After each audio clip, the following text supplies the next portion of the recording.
Everybody say hell yeah. Now, what's up? He's better than Oprah. Come on, y'all.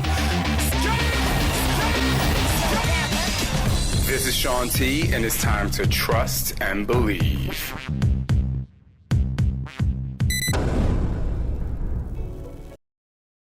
What's up, everybody? Shaun T here, as you know, and I'm here with my friend, Travis Chappell, who is the host of the podcast, Build Your Network. So, Travis, welcome again. Yes, sir. Thanks for having me, man. Yeah. So, I have a few questions from what we call my safe spacers, and you can answer as short or as fast as you want.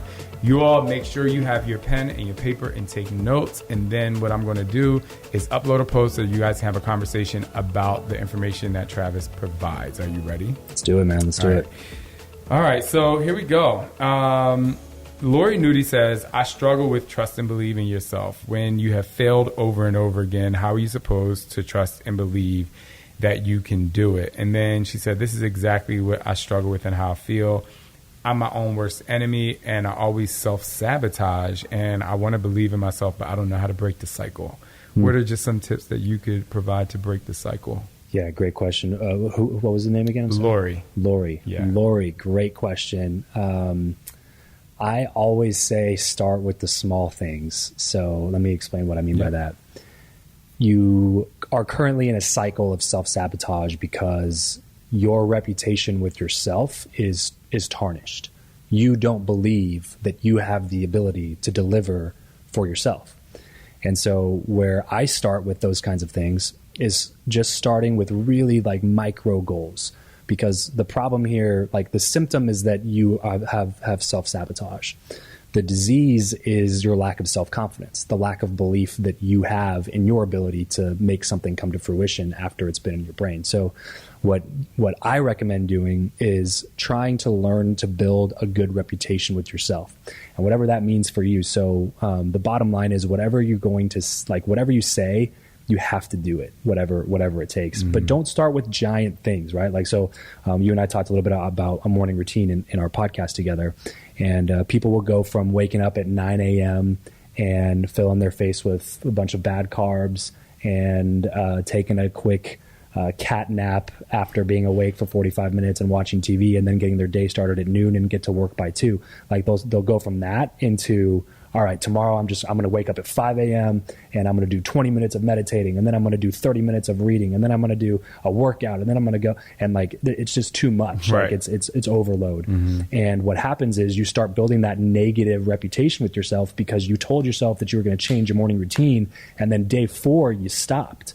And so day 4 you're like, I'm a piece of shit, and you start that negative self-talk because you truly believe that about yourself because you didn't do the thing that you set out to do. The thing that you set out to do was so like magnanimously above what you're like currently capable of that you were doomed from the beginning. Right. And so I was just going to emphasize, because a lot of the people in the safe space I've met before, and so Lori, I'll say, she sent me a message the other day and was like, she sent me a message a week ago. I was like, oh, I'm doing Transform 20. Like, I'm going to commit this time. And then she sent me a message a couple of days ago and was like, oh, I went back to Hip Hop Abs because, for all of these reasons or excuses. And so, but also Lori is a person that I think she likes getting the answer, but not really delivering on the deliverable. Yeah. And I also believe that she knows the step-by-step process. She knows the smaller steps, but for some reason, there's a blockage in following through. There's definitely self-sabotage. There's definitely the negative self-talk.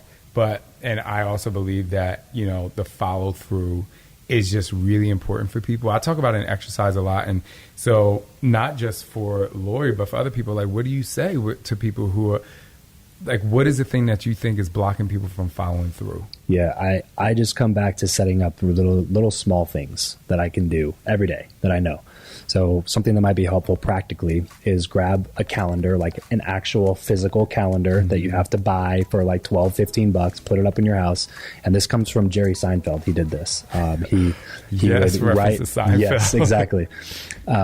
Success leaves clues, man. Like anybody that's done really well, you can go back and look at patterns, right, that they use in their lives. And Jerry Seinfeld, what he would do is he would write at least one joke a day. and he would start putting an X on the calendar if he wrote a joke that day. What happens is you start getting so many X's in a row that you don't want to keep that, like, it's a mental block. You don't want to stop that streak. You don't want to have a day skipped where there's no X on the calendar. So what happens is no matter what, you're going to go push yourself to do that thing because like you want to make sure that streak keeps going.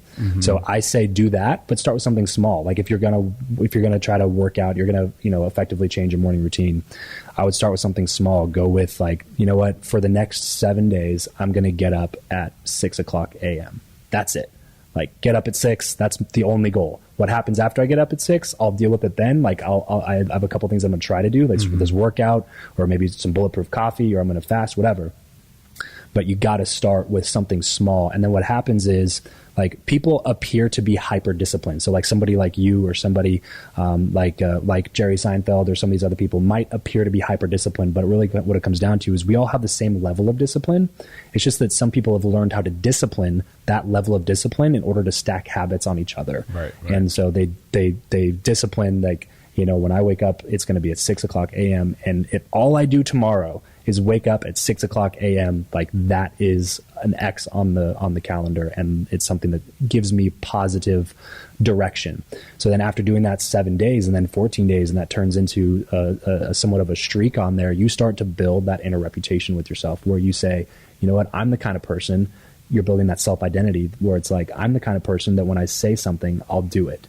And what I've noticed in myself since I started doing a lot of that stuff is that I don't say things as often as I used to say things, right? Like before it was always like, oh yeah, I'm going to do this, and then I'm going to do this, and then I'm going to wake up and I'm going to do this. And then I started trying to build this reputation with myself and make sure that the things that I would say to myself were really positive. And I noticed that I would start just like not promising as many things, which allows me to have just an impeccable reputation with myself. So that when I say, like, this is something that I'm going to do, there's no ifs, ands, or buts about it. I know based on my past that it's something that I've done. Yeah. And so if I'm going to promise to myself that I'm going to do it, it's going to happen. Like there's nothing about it. I hope that kind of... No, it does. Amazingly, I was thinking of a story, not a story, but a friend of mine who's also my agent. His name is Lowell.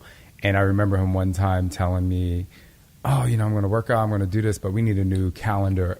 We need to put a new calendar in our house because he and his wife have 2 kids, and and the calendar was really big for him. And so now, just hearing you say that, I was like, oh wow, that's really great. And he's a person, he's in the corporate world, and he works, I don't know how many hours, and he travels a lot. And one of the things that he's really passionate about, which is why I think he loves me as a client, one of the reasons, because he loves working out, and I'm in fitness, and so I think I provide like a sense of motivation for him, and he did do Insanity, which I think is really cool because it's how we connected. But the calendar thing, I think it's really amazing. I was just relating it. So if you're out there, and you all know, in every workout we've done, we just released Transform 20, and there's a calendar, and on this particular calendar, you have 3 transformers throughout the entire program. And what the transformers represent is you literally pushing yourself. So each week you get the same transformers every Monday, Tuesday, Wednesday, Thursday, Friday. You get the same transformers to see how hard you push yourself. Yeah. So it's like enhancing that X that you put across. It's like 3 times a day in this 20 minutes, you are pushing yourself to the next level. So I say to Lori out there, it's not that Transform 20 is harder than size or hip hop abs or rockin' body or whatever other program you're doing. It's just that you're being harder on yourself, and you need to believe that you can do it. We provide so many different levels of exercise. So my challenge to you, even though I said to her, I was like, hey, I'm gonna love you, whatever, like do whatever you're gonna do to make you happy. But self-sabotage is definitely something that is not going to break the cycle. So which takes me to another question. Nancy Gross talks about stress. And so she says, what do you use as a coping tool to deal with life stresses, kids, jobs, the spouse pulling you all in different directions? You're smiling right now. You're like, I'm about to have a kid. Yeah. So I was going to say, I might be able to answer that better. He's going to come to me when he actually has the kid. But I know that Travis has a really great answer for this. So for me, I love comedy.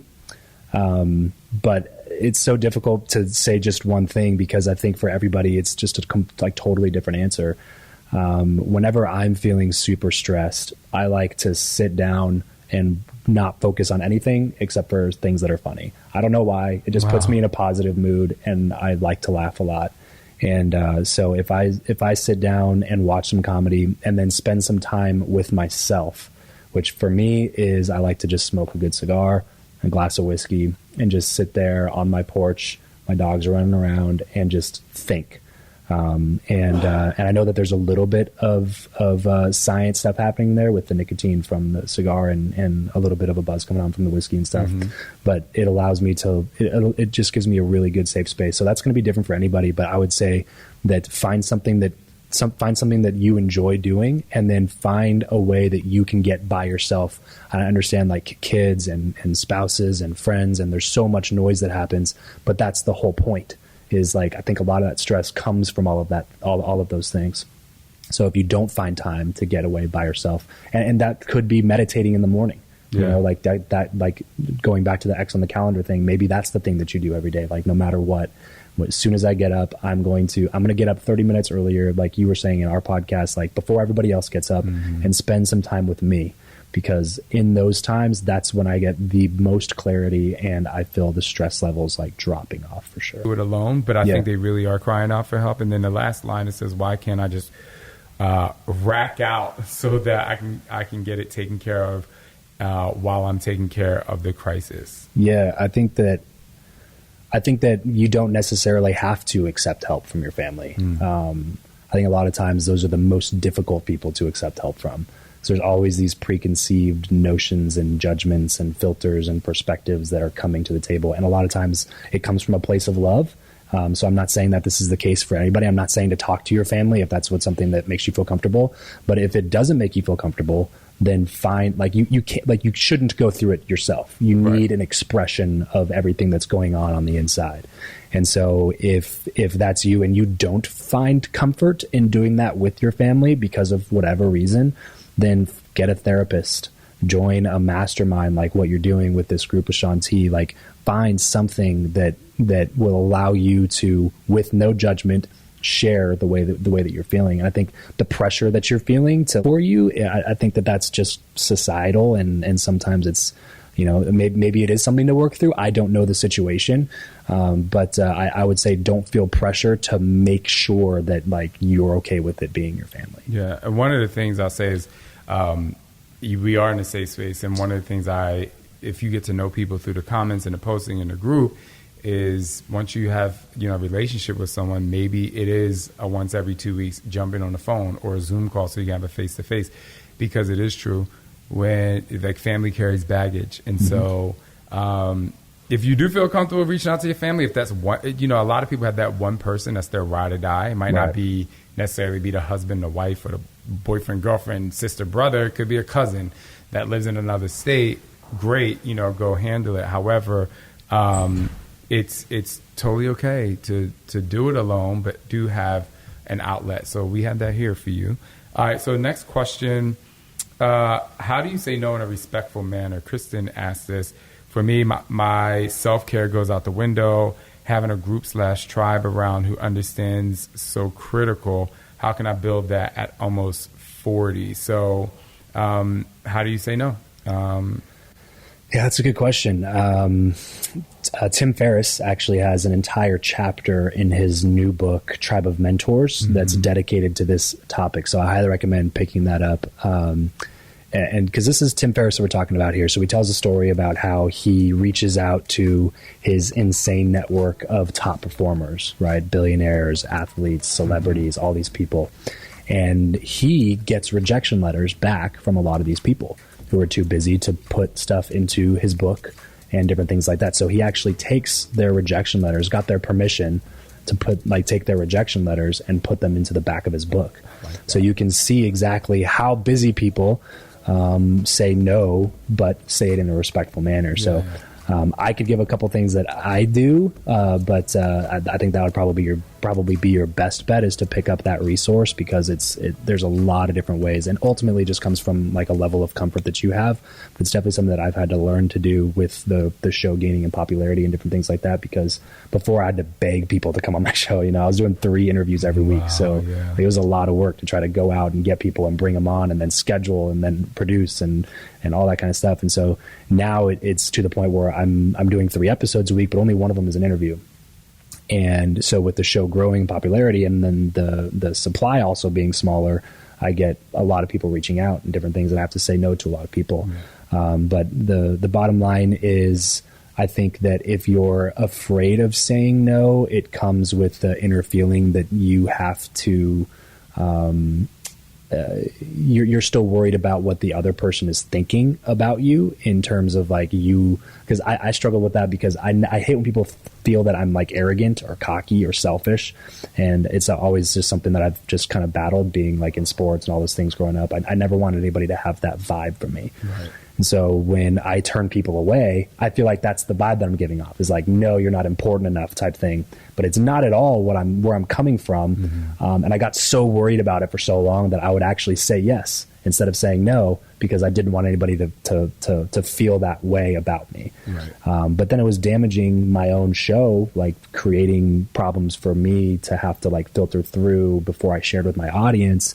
And it was just this like internal struggle of like, how do I tell somebody no? But eventually you just I just had to come down to the point where like I was secure enough in myself, knowing that my intention is not to come across like an arrogant douchebag. And I hope I can like give that, air across when I write it up. But ultimately, like, I can't spend any more time thinking about what that person feels when they experienced some interaction with me. When it comes to self-care, saying no to other people means saying yes to you. And because why, we always talk about like, if your cup is dry, how are you going to like drink, right? If you give all your water away. And so saying no actually is yes. I mean, and there's a level of being negatively selfish, right? If your husband wants to go out on a date and you're just saying no because you want to watch TV, but you're really not tired, like you need a DVR and give your husband some time, that's saying yes, right? But if you're super stressed and you just need time to yourself and you need to breathe or you need to meditate or you need to get up like I do early in the morning to have my time to myself, saying no to something else that would happen at that time in the morning is saying yes to you. So I want to make sure you can kind of, it's in addition to what you said, is like giving you freedom by you saying no to certain people. It was saying yes to something else that was going to put you further. Right. So family is a lot in here. I'm going to try to double this up. One, it says, Christina says, how do you get your family, extended family, to recognize your boundaries without having to get mean? But I think you can go, how do you get your family to recognize your boundaries without getting mean? I'm still on no thing because boundaries means no, but I guess we can get a quick answer for that. Yeah, it's so hard because I don't know the context to that situation or whatever. But I would just, I'm very much like wear my emotions on my sleeve kind of a guy.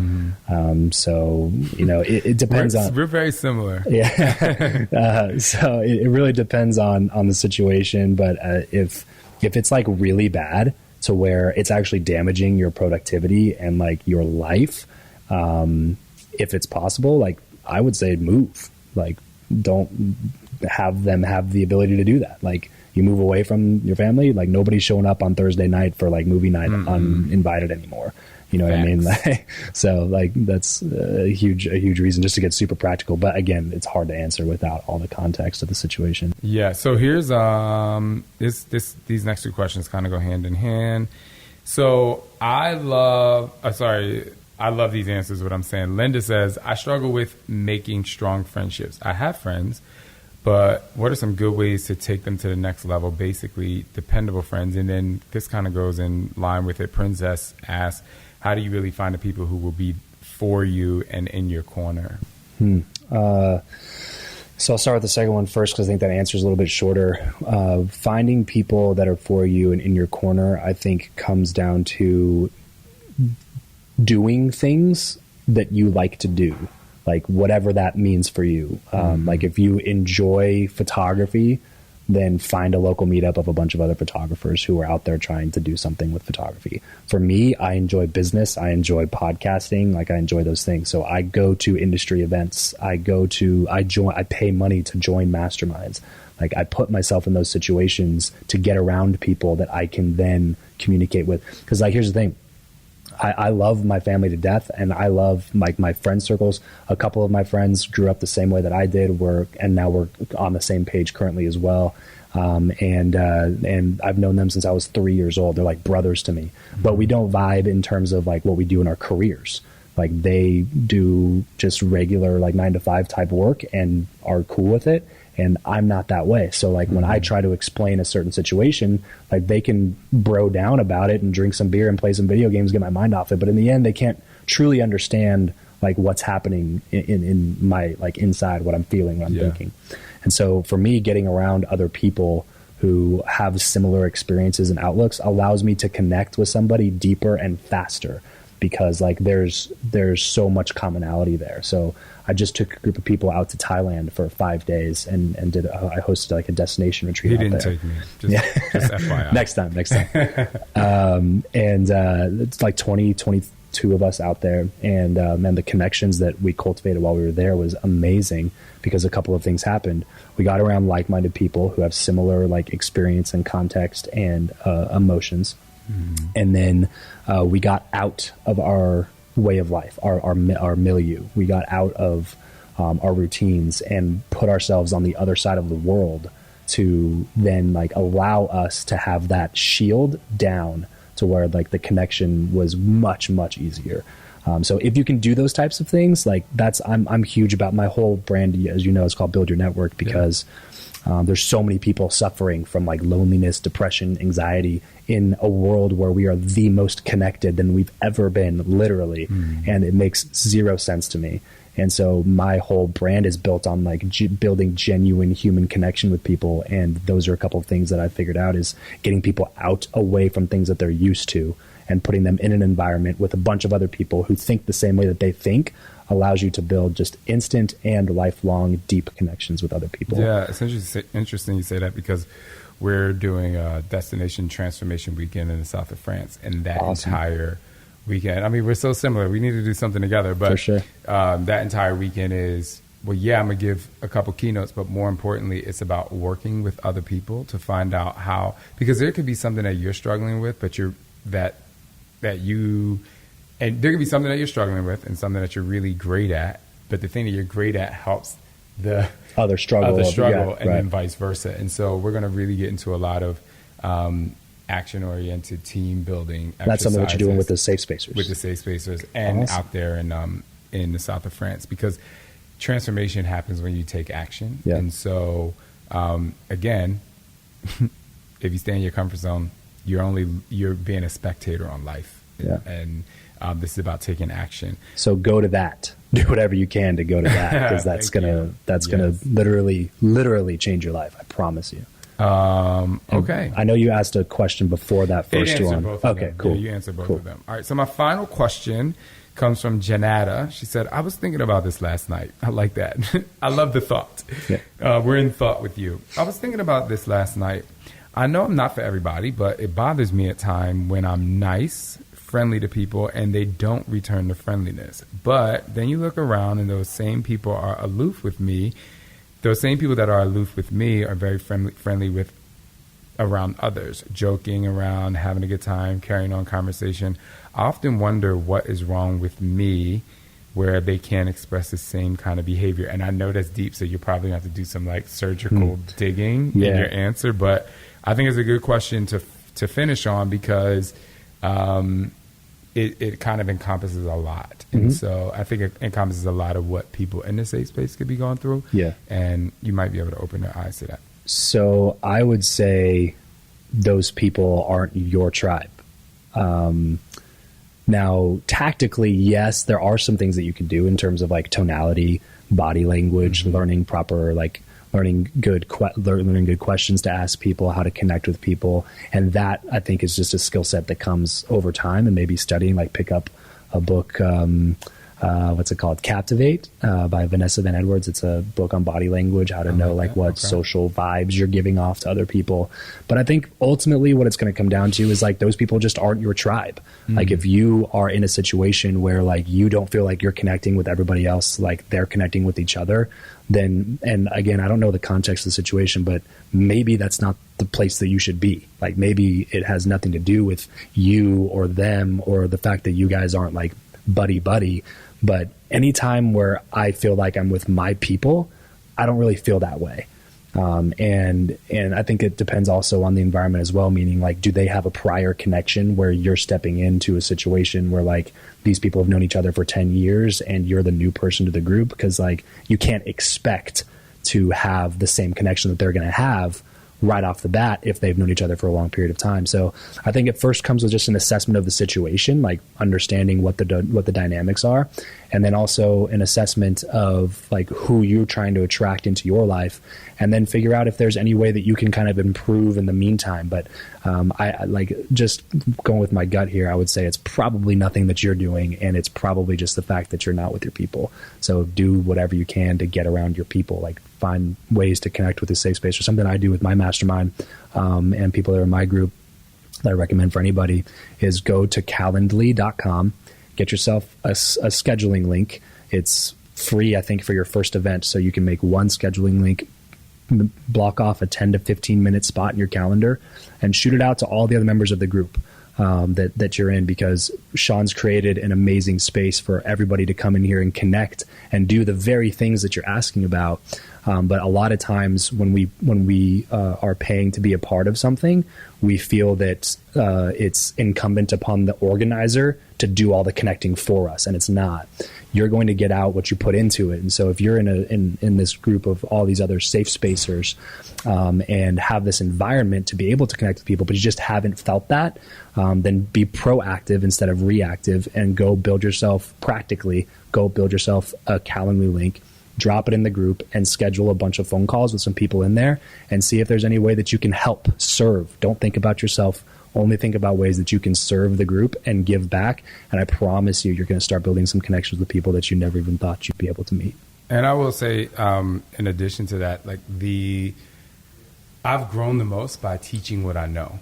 And when you teach what you know and you pay attention to the student, that's why now, even with my team, even though I'm leading a team, sometimes I put myself in the classroom. Every single person that I hire, there's something I really look up to them about, and they can be a boss to me, in quotes. They can be a boss to me for, and that way I'm learning from them as I go. And it goes back to that proactive approach. It's, I'm proactively telling you, okay, great, I can give you the information. How do you put it into action? Meet other people, teach people what you know. And obviously a weekend like I do, or a weekend like you do, it just brings together so that you can actually internalize and put into action the things that you learn. Thank you, Travis. Of course. You're awesome. That was awesome. Thinking we have an amazing friendship happening here. So Travis Chappell, you can find him on Instagram, TravisChappel. Anything else that you can tell the team, the Safe Space team, and how to find you more? Podcast is number one. I am coming out with a YouTube channel, so that's why I'm trying to do a lot more of these in-person ones, to put everything more in a visual way. But I want to leave you guys with this, just because it's on my heart, and I feel like this is a message that I want to get out there so badly. And I know I already said this, but I really want to hit it home. Do whatever you can to get out to Shaun's retreat that he's hosting. A lot of people value money over time. And I think that's a mistake. And so if you're looking at, an investment for a weekend like that and trying to figure out how can I make it work, but deep down that it's something that you should be at, then do whatever it takes to make it work, because I promise you that it's going to deliver results. Like, it's not just something that I'm saying like hocus pocusy. Like, it is like for sure science that when you take yourself out of your normal routine and get around other like-minded individuals, you'll find deep connection and deep friendships with those types of people. So that's the last thing I want to leave you guys with is do whatever you can to make it out to Shaun's thing. He's created an awesome environment for you to be able to really cultivate what you want.